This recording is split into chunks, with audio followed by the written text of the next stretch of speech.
So I wanted to share here the model that works for us at CytoReason, which I think we optimized and works really nicely.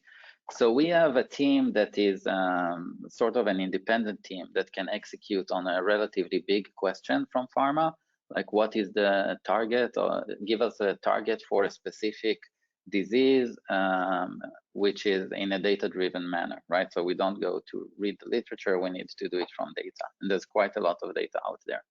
So a team is typically composed of computational biologists, a biologist, a clinician, and a software engineer. So the computational biologist and the biologist are always full-time on that project, but the clinician and software engineer can be part-time.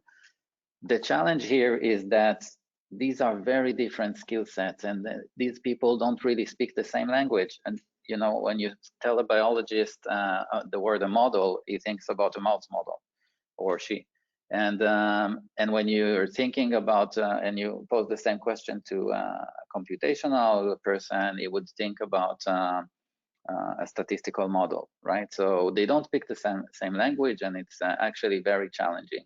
But what happens when they work together and they're actually full-time focused on that one project, they start to communicate, and the biologist would say, I don't really understand what this data, or you need to help me, and the computational person will help the biologist, and they start building this language together.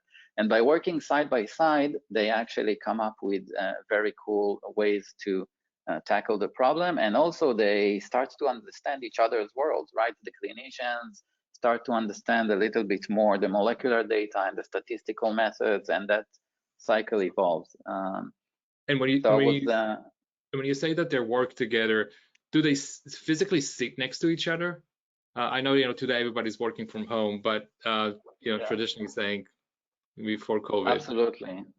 At CytoReason, they work together most of the hours of the day. It's really a ping pong, a back and forth all the time. We have a specific questions. We look at the data. The data doesn't make sense, so let's try something else. So it's this back and forth all the time, with a weekly meeting to sort of say, here are the main things we found this week, and this is what we want to do next week, and bring everybody in, collect the opinions.